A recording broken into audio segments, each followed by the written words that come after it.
Você ouve a partir de agora Gotas de Luz, uma mensagem de vida e esperança a todos. Gotas de Luz, trazendo o Espiritismo para bem perto de você. Realização: União Espírita de Monte Alto. A síntese proposta por Jesus em torno do amor é das mais belas psicoterapias que se conhece.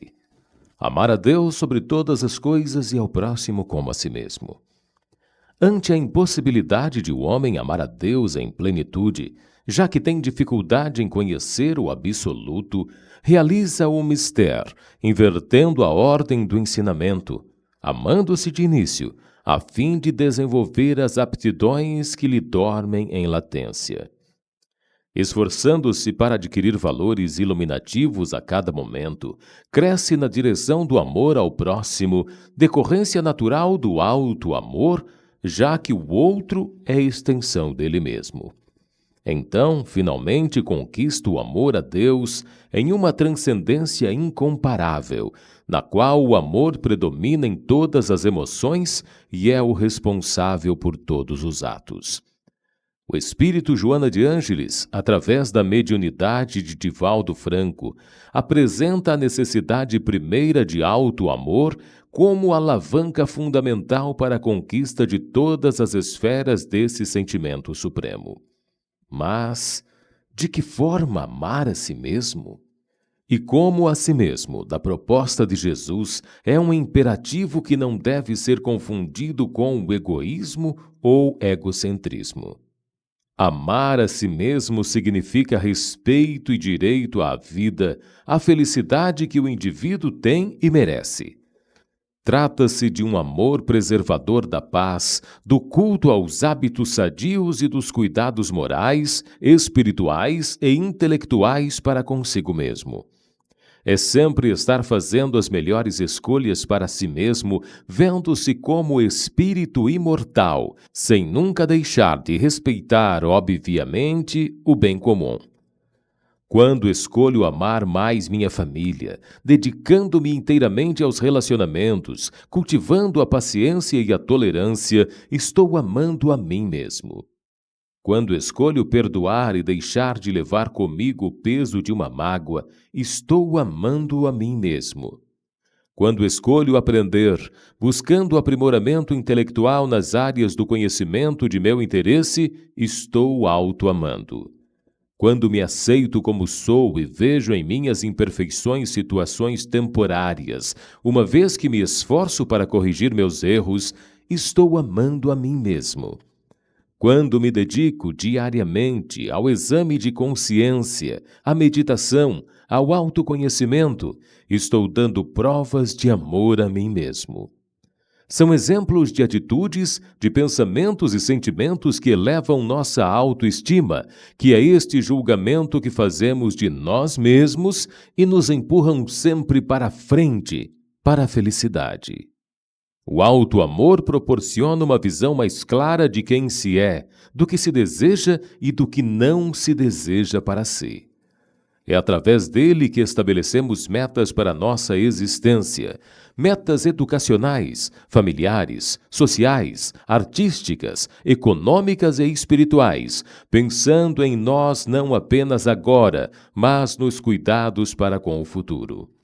Somos todos importantes, criaturas únicas no universo que buscam a felicidade através de aprender a amar, a si, ao outro e a Deus.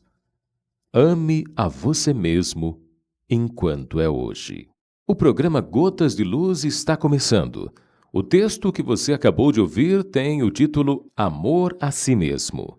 Cacilda, Luciana e Lucila nos falam hoje sobre o tema Receitas Preventivas da Saúde Interior. Bem, como já foi dito, o nosso programa de hoje, Gotas de Luz, com o tema Receitas Preventivas da Saúde Interior. E o que nós vamos ver hoje são atitudes que vão nos ajudar, né, a essa saúde interior. Então, começando o dia, ao nos levantarmos, devemos agradecer a Deus a bênção da vida. Sempre formular pensamentos de serenidade, de otimismo, antes de retomar as atividades diárias. Levantar com calma, Se devemos acordar alguém, filhos, esposo, esposa, que seja com bondade, com gentileza, sem gritaria ou brincadeiras de mau gosto. Antes de sair para o trabalho, lembrar de que é preciso abençoar a vida para que a vida nos abençoe. E sempre endereçar palavras de afeto, de simpatia às pessoas, lembrando como ficamos contentes quando alguém nos trata assim. Auxiliar aos familiares com a nossa palavra de entendimento, de esperança. E se temos qualquer mágoa da véspera, vamos começar o dia à maneira do sol, esquecendo a sombra e brilhando de novo.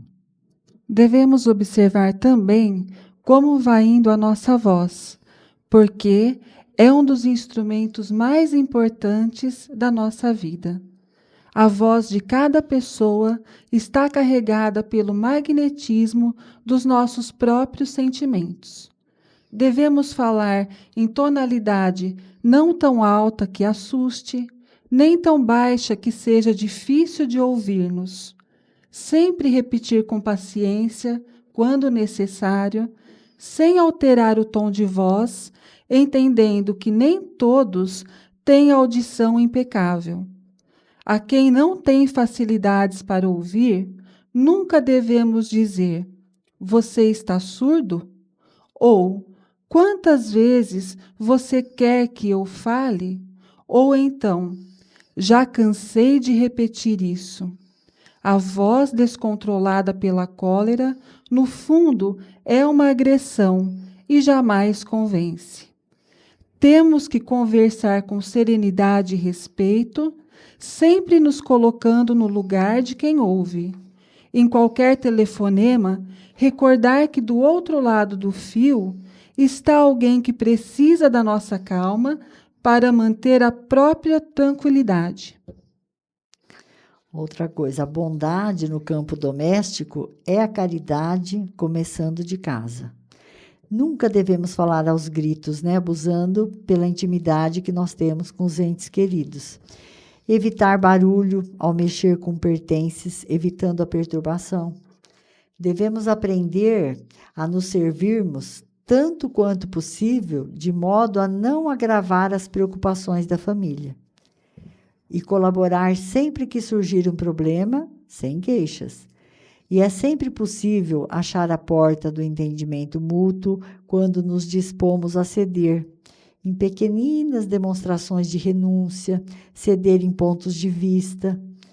Não devemos também comentar assuntos escandalosos ou inconvenientes.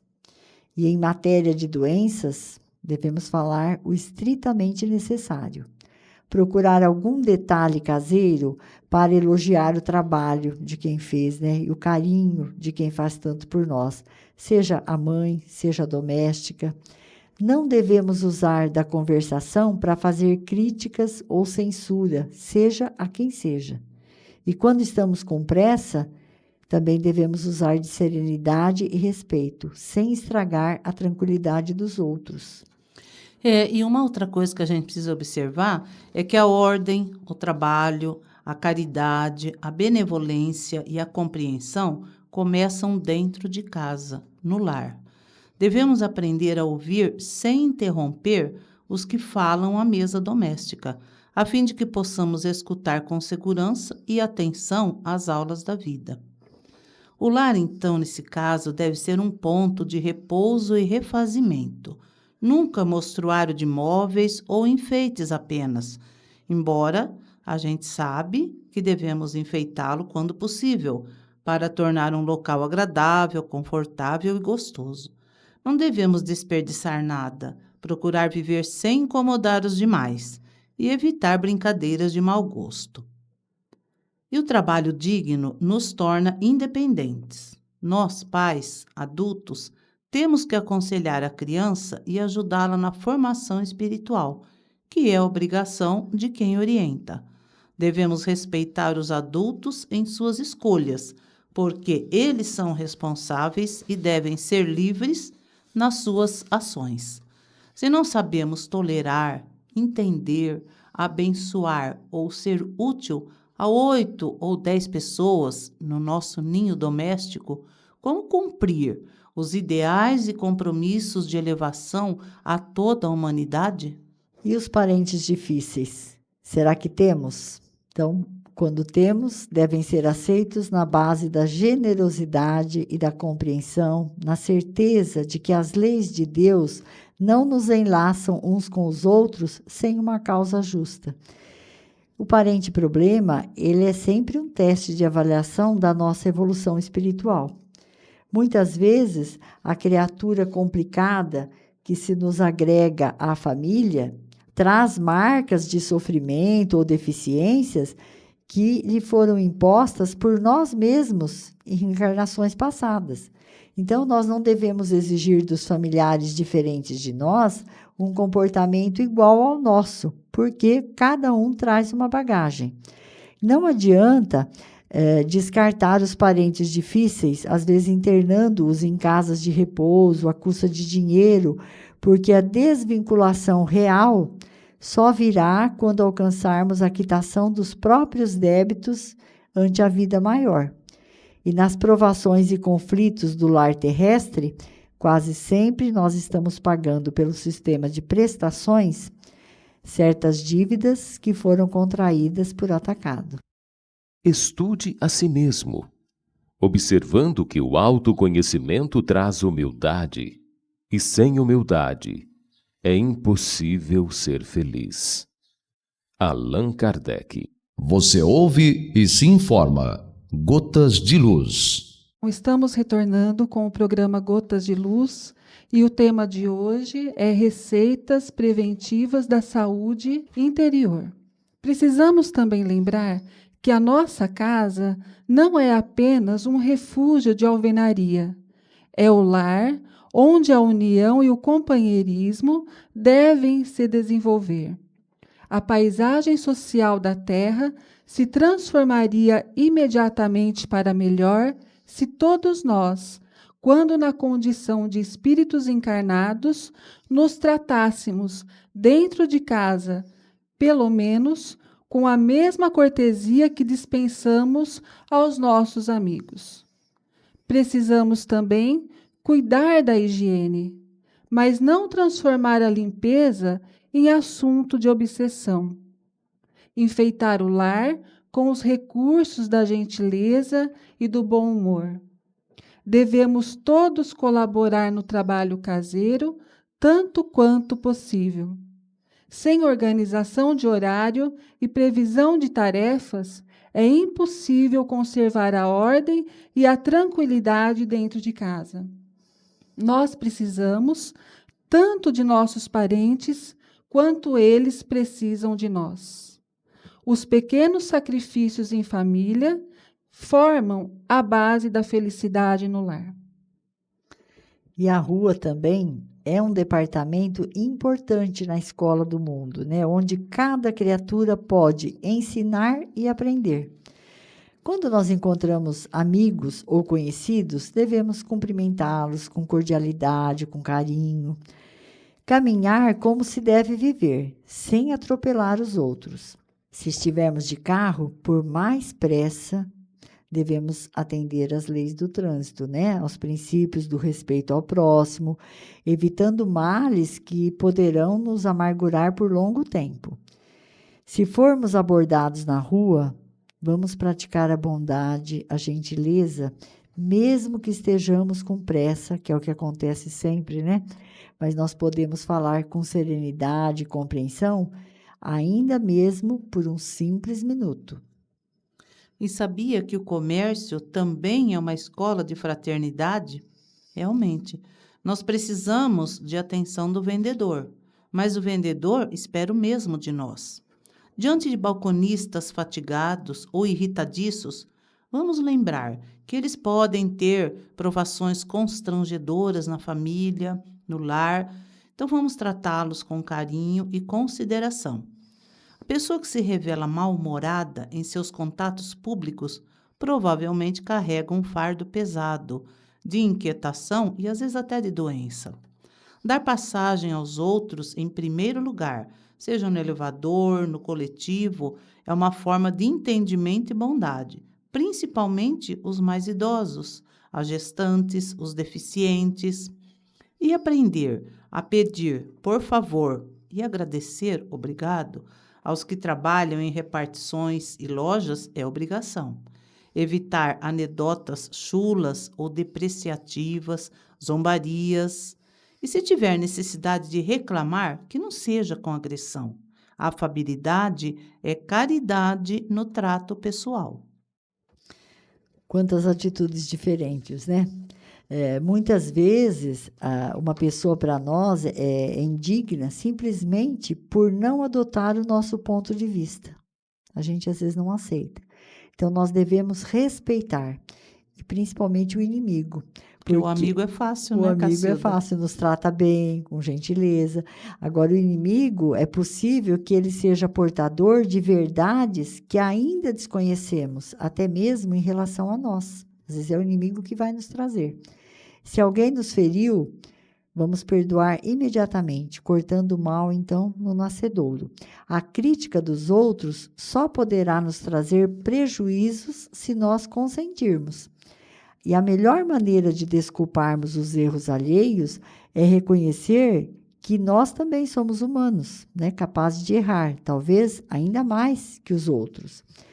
Quanto mais avança a ciência médica, mais ela compreende que o ódio, em forma de vingança, de condenação, de ressentimento, inveja, hostilidade, está na raiz de numerosas doenças e que o único remédio eficaz contra semelhantes calamidades da alma é o perdão. O compromisso de trabalho inclui o dever de associar-se à criatura ao esforço de equipe. Quem executa com alegria as tarefas consideradas menores, espontaneamente se promove às tarefas consideradas maiores. A câmera fotográfica nos retrata por fora, mas o trabalho nos retrata por dentro. Servir além do próprio dever não é bajular, e sim entesourar apoio e experiência, simpatia e cooperação. Quando o trabalhador converte o trabalho em alegria, o trabalho se transforma na alegria do trabalhador. Toda pessoa, então, que serve além do dever, encontrou o caminho para a verdadeira felicidade. E diante de obstáculos, devemos fazer o melhor e seguir para frente. Sempre desapontamos alguém e sempre alguém nos desaponta. Então, nem todos conseguem partilhar as mesmas ideias. Nunca devemos explodir, gritar, irar-se, desanimar, mas sim trabalhar. Depois de um problema, devemos aguardar outros. O erro ensina o caminho do acerto e o fracasso mostra o caminho da segurança. Toda realização é feita pouco a pouco. Nos dias de catástrofe, nada de sentirmos cólera ou fazermos acusação contra alguém, mas sim trabalhar e seguir adiante. Quem procura o bem, de certo há de sofrer as arremetidas do mal. Devemos plantar o bem através de tudo e de todos, por todos os meios ao nosso alcance, e a colheita com certeza virá no tempo certo. O desejo é uma realização antecipada. Querendo, nós mentalizamos. Mentalizando, nós agimos. Agindo, nós atraímos. E atraindo, nós realizamos. Como pensamos, cremos. E como cremos, será. Cada um tem hoje o que desejou ontem e terá amanhã o que deseja hoje.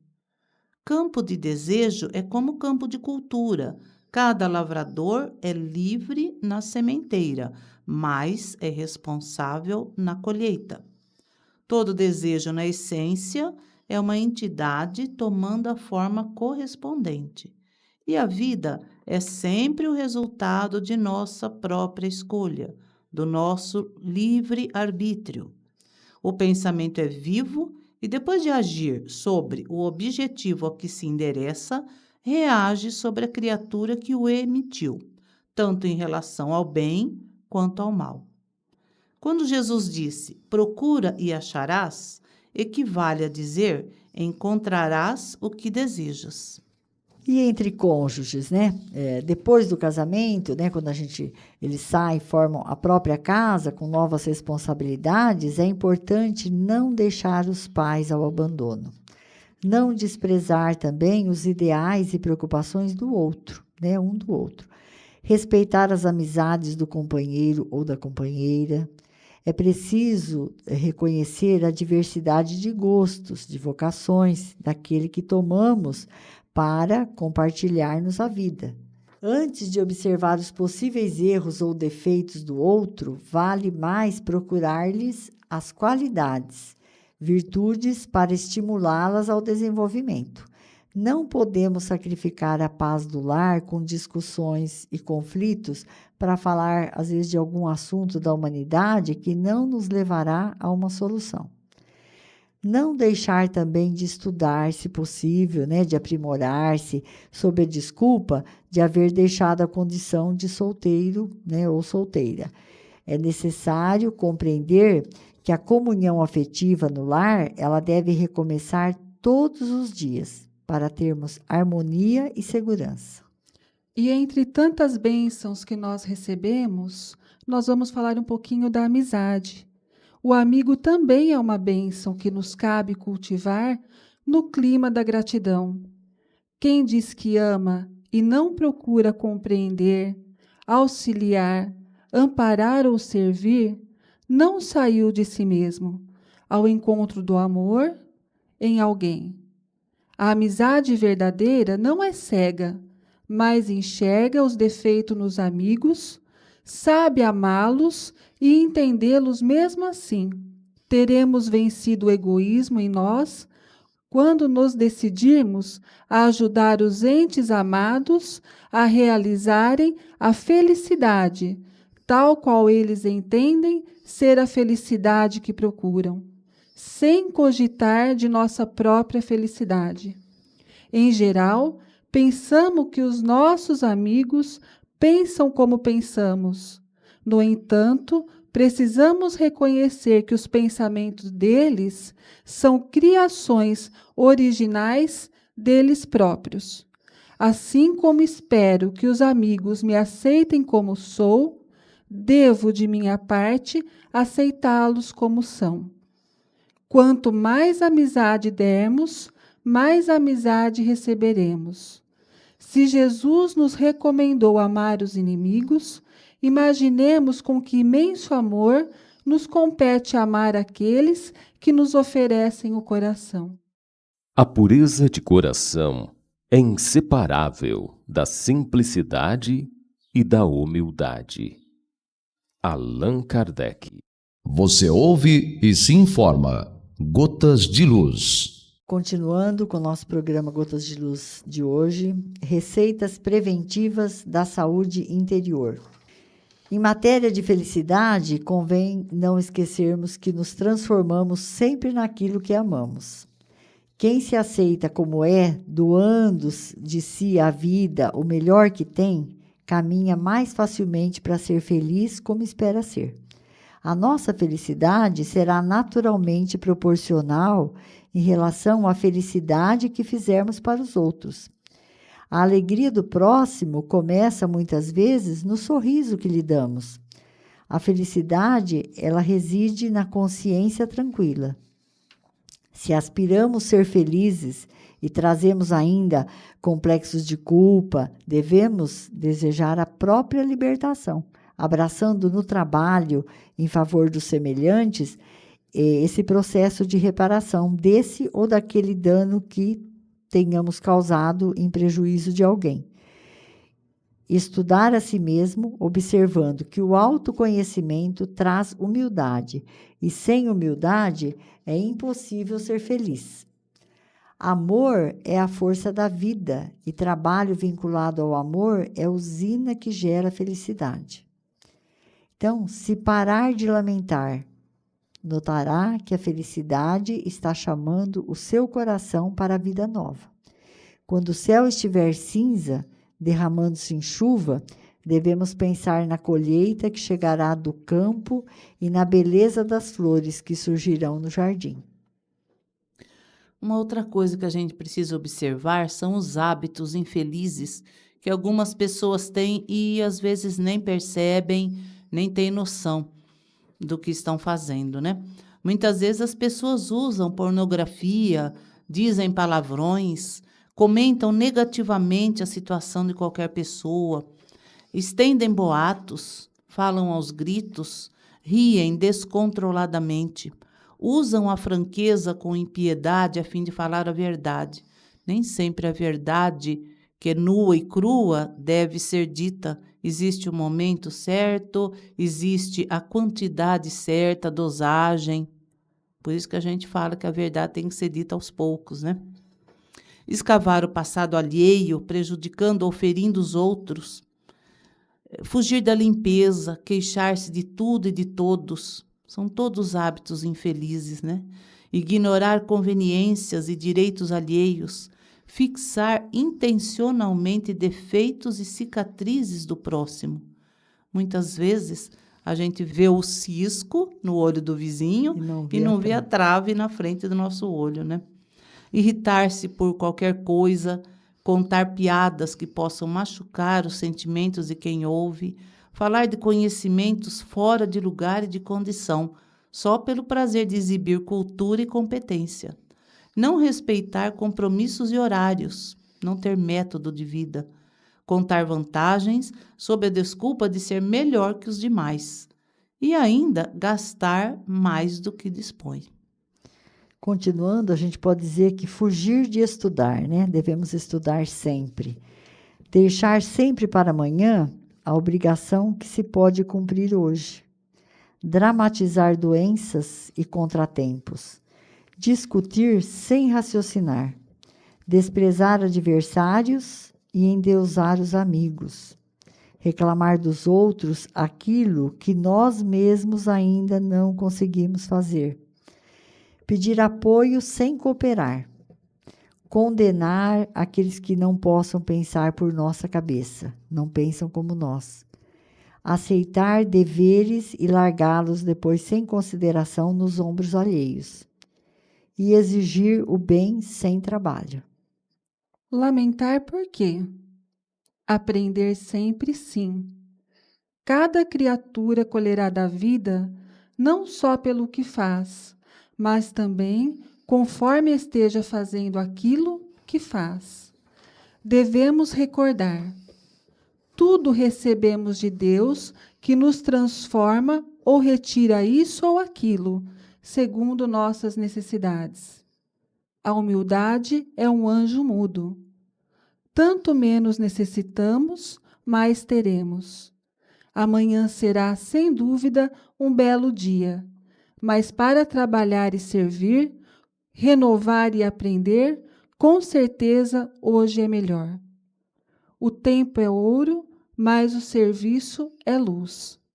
Só existe um mal a temer, aquele que ainda existe em nós.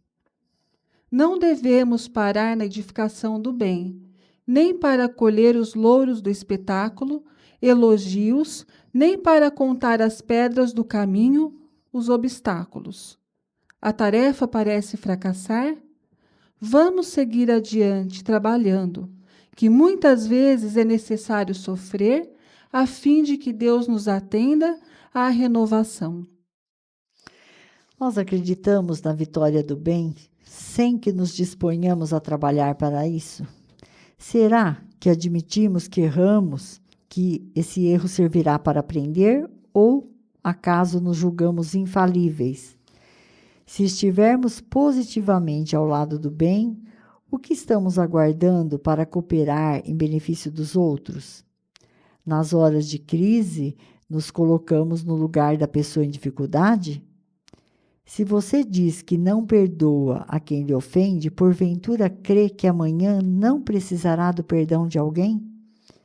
Será que nós estamos extinguindo os males do caminho ou agravando com as nossas atitudes, com as nossas palavras inoportunas? Irritação ou amargura algum dia terão trazido paz ou felicidade? Que mais nos atrai na convivência com o próximo? Aquela carranca negativa ou o sorriso de animação? Que importa o julgamento menos feliz dos outros a nosso respeito, se nós trazemos a consciência tranquila? É possível que determinadas pessoas nos incomodem, mas será que não incomodamos a ninguém? Será que alguém pode achar a felicidade admitindo-se infeliz? Uma outra coisa que a gente não pode permitir é que suscetibilidades conturbem o nosso coração. Nós devemos dar aos outros a liberdade de pensar, tanto quanto somos livres para pensar como desejamos. Lembrar sempre daquela máxima de Jesus, né? O que eu quero que façam a mim, eu primeiro preciso fazer pelos outros, né? E cada pessoa vê os problemas da vida em ângulo diferente. Cada um tem um olhar. É como se cada um tivesse numa janela e vê as coisas do seu jeito. Às vezes, uma opinião diferente da nossa pode ser de grande auxílio em nossa experiência, se nos dispusermos a estudá-la. Basta a gente estar pronto para ouvir. Melindres arrasam as melhores plantações de amizade. Quem reclama agrava em muito as dificuldades. Não devemos cultivar ressentimentos. Lembrar da palavrinha, né, Cacilda, né, Luciana? Ressentimento é sentimento de novo. E se é um sentimento ruim, Negativo. você vai sentir de novo aquela sensação ruim, né? Então, não devemos cultivar ressentimentos, nem nos aborrecermos, antes sim cooperarmos. Então, quem vive de se ferir, acaba na condição de espinheiro. Outra coisa importante, silenciar onde não podemos prestar auxílio. A vida dos outros, como nós afirmamos, é realmente dos outros e não nossa. Devemos compreender que o erro de outrem, hoje, talvez será o nosso amanhã, já que nós estamos evoluindo, estamos na Terra, somos humanos. O tempo que empregamos na crítica, ele pode ser usado na construção. Toda vez que criticamos alguém, estamos moralmente na obrigação de fazer melhor que esse alguém essa tarefa em pauta. Cacilda, não criticar, mas sim sugerir. Sugerir, sim, e auxiliar, né? E é bom também lembrar que em qualquer tempo e situação, os pontos de vista, as oportunidades, os recursos, os interesses, o sentimento, a educação dos outros são sempre muito diferentes dos nossos. E nós temos que respeitar. Criticar não resolve, porque o trabalho da criatura é que lhe dá o devido valor. Então, quem ama, ajuda e desculpa sempre. Antes de condenar, devemos abençoar. E lembrando que basta apenas um martelo, né, para a gente destruir aquilo que os séculos construíram. Então, Cacilda, Dona Lucila, nós temos e podemos também dominar as palavras que não dissemos. No entanto, estamos subordinados àquelas que pronunciamos. Zelar pela tranquilidade da consciência, sem descuidar da apresentação exterior. No que se refere à alimentação, é importante recordar a afirmativa dos antigos romanos. Há homens que cavam a sepultura com a própria boca. Tanto quanto possível, em qualquer obrigação a cumprir, nós devemos estar presentes pelo menos 10 minutos antes no lugar do compromisso. O sorriso espontâneo é uma bênção atraindo outras bênçãos. Servir, além do próprio dever, não é bajular, e sim ganhar segurança.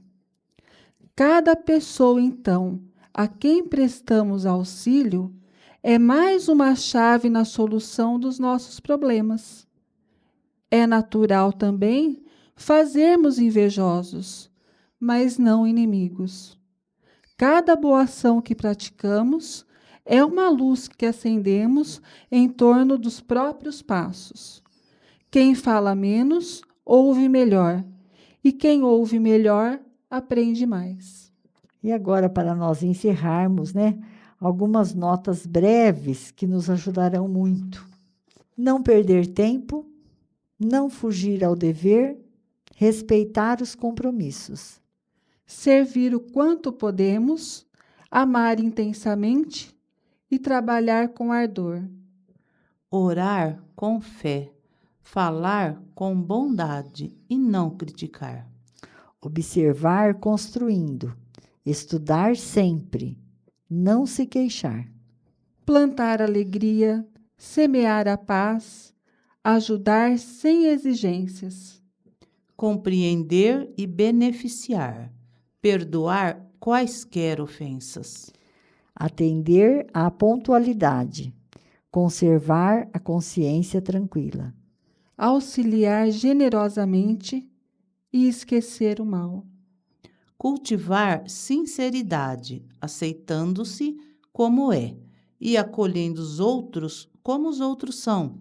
procurando, porém, fazer sempre o melhor que estiver ao nosso alcance. O programa de hoje foi tirado do livro Sinal Verde, né? Com todas essas atitudes e muitas mais que estão lá para nos ajudar. Sinal Verde é psicografia do Chico Xavier pelo espírito André Luiz. Encerrando o programa de hoje, ouça agora a mensagem final. Use a força do amor. O amor é força viva no seu interior. É poder de realização, de construção, de elevação. Até os astros no espaço infinito atraem-se, giram em torno uns dos outros e, em conjunto, formam colossal harmonia. O amor é a chave da vida abundante. O amor, ao sair de você, deixa-lhe fragrâncias e sinais internos agradáveis. São marcas que ficam, como ocorre no plano externo, com o perfume nas mãos dos que tocam as flores. Ame o mais que puder. Ao amar os outros, é a si mesmo que você está amando. Tenham todos muita paz e até o próximo Gotas de Luz.